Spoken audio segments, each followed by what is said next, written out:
There's been a lot of talk in motorsport about the future of race engine technology, and since the announcement of a hydrogen class at the 2026 Le Mans 24 Hours race, both hydrogen fuel cell and hydrogen combustion technology has become far more relevant. We're here at AVL Racetech in Graz, Austria, where behind me you can see some of the large hydrogen storage tanks. And we're going to find out just how far down the path we are to clean, sustainable and exciting race engines.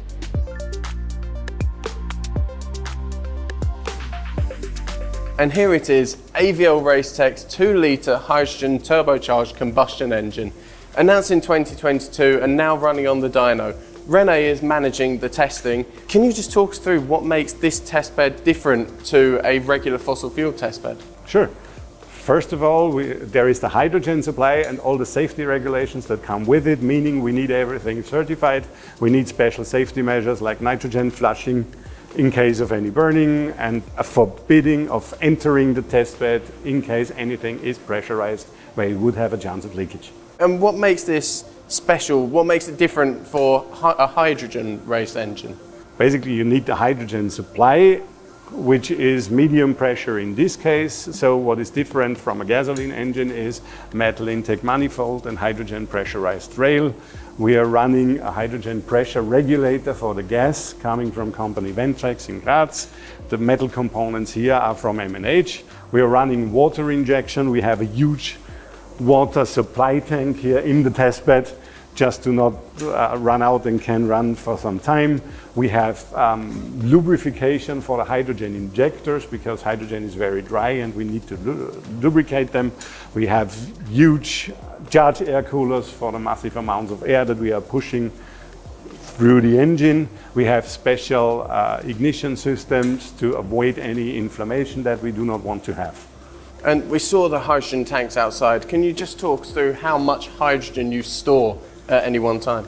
Per tank, we have 250 kilos roughly in one of those huge trailers, and we route it here to all the test beds, meaning our test bed and all the others that consume hydrogen. And how much testing goes through? It's exciting as a race engine. How much testing goes before racing or something like this? That is some huge effort, of course, because you need to start nursing the engine and getting it going, then calibrating it. We are doing the base calibration, so to speak, and the power development, seeing what we can get out of such an engine. It's very cool, isn't it? Yeah, sure. Glad to be part of it.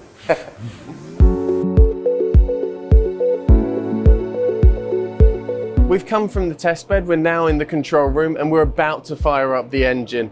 Nilton is the lead development engineer on this project. Can you just explain to us how difficult and complicated it is to run this engine? Yes, for sure. Like hydrogen, it's a really peculiar fuel and it needs to moderate the combustion process itself because it burns blazingly fast. That's why we approach with water injection on it. But before we start with water injection, we need to start from some lambda concepts, extremely lean, and going towards lambda 1 and moderating partially with water to get it ready. And it's complicated because as the fuel is so reactive, we need to keep eyes open in everything that we are doing and keep it focused to not mismatch what we want. And how nervous do you get at moments like this? Extremely, because I need to keep my eyes open in all the parameters that's essential for the engine itself to keep it alive. If I do one click wrong, it's gone. And without any further ado, let's do this.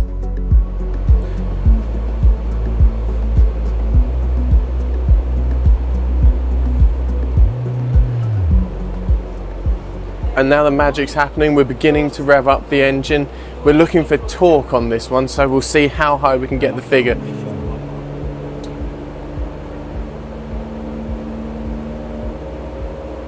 We're up to 3,000 revs now and about just crossed 150 Newton meters of torque. So we're beginning to get into the nice numbers here.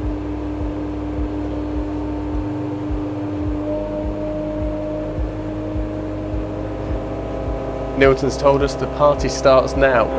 And there we go, we just crossed 300 Newton meters of torque, still at 4,000 revs, but just crossed, and we're still climbing.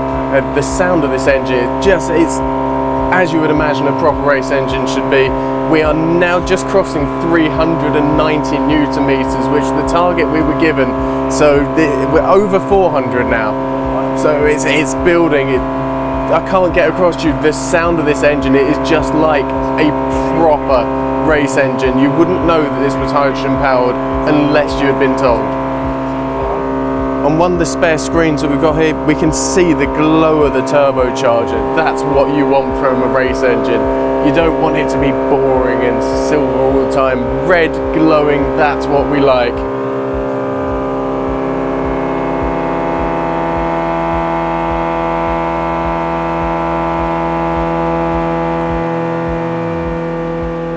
There we go, we're just winding it down now, it seems. We've gone past the 442 newton meters of torque that we saw earlier. I think we went past 450 newton meters at 5,000 revs. The thing sounds incredible, and you can still hear it going in the background. A ridiculous amount of torque from that engine. It's so impressive.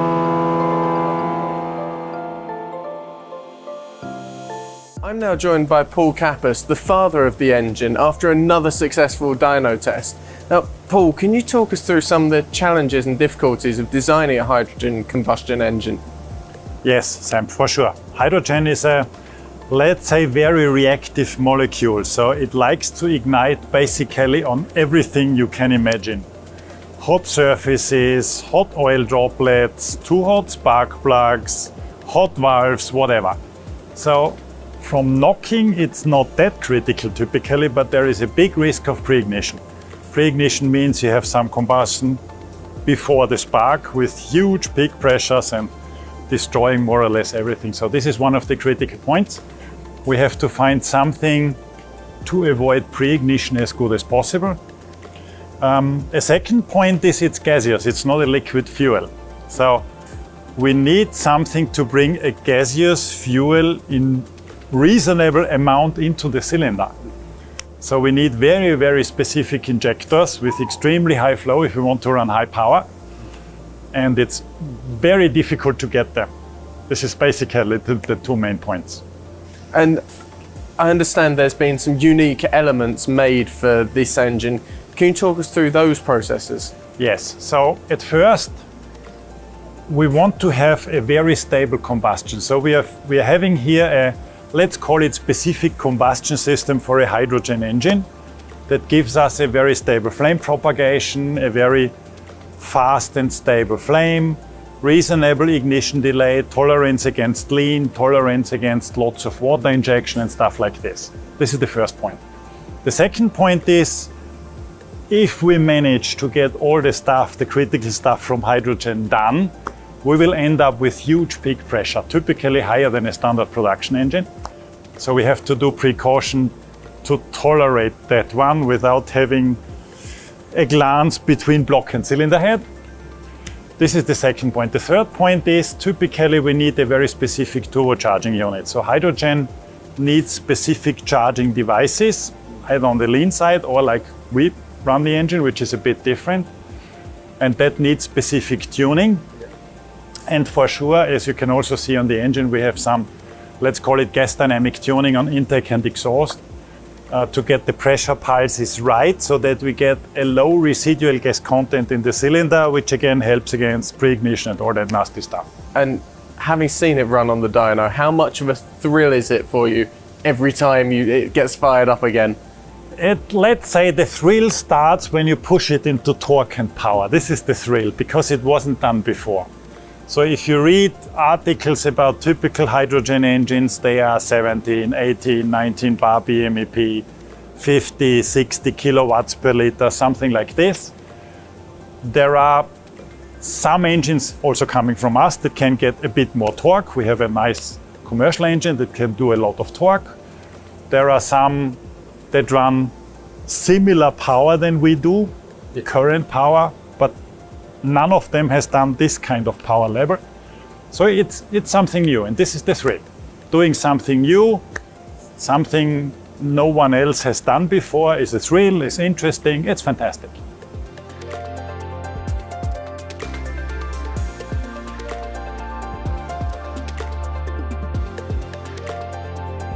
Fascinating stuff from Paul there. I'm now joined by AVL Racetech's Director of Motorsport, Ellen Law. Now, Ellen, can you talk to us a bit about the overall strategy for the hydrogen combustion engine here? Well, the overall strategy is what the overall strategy for AVL Racetech is, paving the way for sustainable motorsport, because this is where everybody has to go. Maybe being trailblazers, for example, with our H2 ICE engine. The strategy for it is to make motorsport affordable on Plus, because it's a 2-liter turbo engine. So we really want to, let's say, spread it. And also show the technology for bigger goals, like, for example, we all know 2026, but Le Mans is open for hydrogen topics, which fits, of course, very well for us as well. So also to drive direction bigger goals. That doesn't mean we do not do electrification, have knowledge in fuel cell. We have all that, but we love motorsport, and that has a bit to do also with the sound. So this is one of the things we do to go direction green. Now, we've talked about the strategy, but what about the vision? What's the wider picture here? Where does this go from here? That's a very good question, because of course it's not enough just to build an engine and learn about the technology. Our vision is that we can offer a total 360 approach for race series and race tracks, because the parent company, AVL, big engineering company, is also producing and engineering electrolyzers in a transportable solution. That means we could potentially, not only potentially, in the best case, we could offer a package where we can produce the hydrogen on track and then use it in the race cars. It's nothing better than that when we talk about green future in motorsport. It really is a fascinating technology. And from a personal point of view, I love that we have a high performance, loud, and most importantly, green and sustainable alternative to fossil fuel combustion engines. I fully expect that we'll see very soon cars on racetracks around the world racing using hydrogen combustion engines, thanks to companies like AVL Racetech.